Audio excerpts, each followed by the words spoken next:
Israeli Prime Minister Benjamin Netanyahu has expressed deep regret over a military strike that mistakenly hit Gaza's only Catholic church, killing 3 civilians who were taking shelter there and injuring at least 10 others. In a public statement, Netanyahu said, "Every innocent life lost is a tragedy. We mourn with the families and the church community."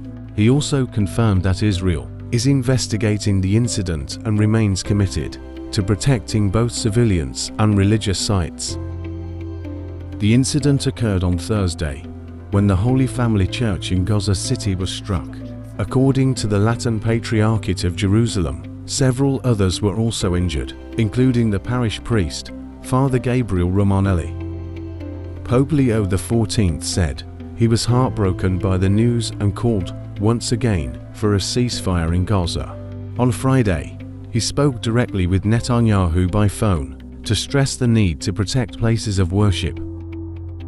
The Israel Defense Forces (IDF) stated that initial findings suggest the church was unintentionally hit by fragments from a shell fired during operations nearby.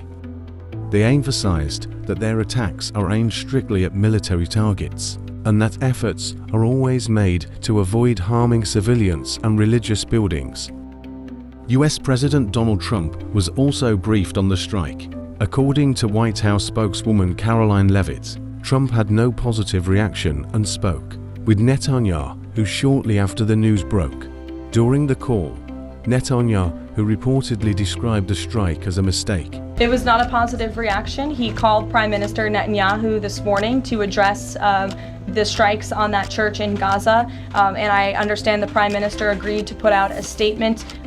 It was a mistake by the Israelis to hit that Catholic church. That's what the Prime Minister relayed to the President. Church leaders from both Catholic and Greek Orthodox communities visited the church on Thursday, marking a rare event given the restricted access to Gaza. The Latin Patriarchate said the church had served as a safe haven for people who had already lost their homes and livelihoods, and renewed its call for an immediate end to the conflict.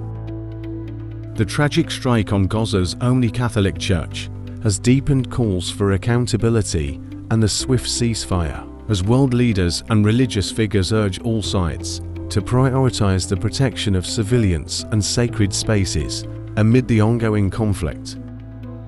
That's all for now from Global Pulse Unplugged. Stay sharp, stay informed, and we'll see you next time.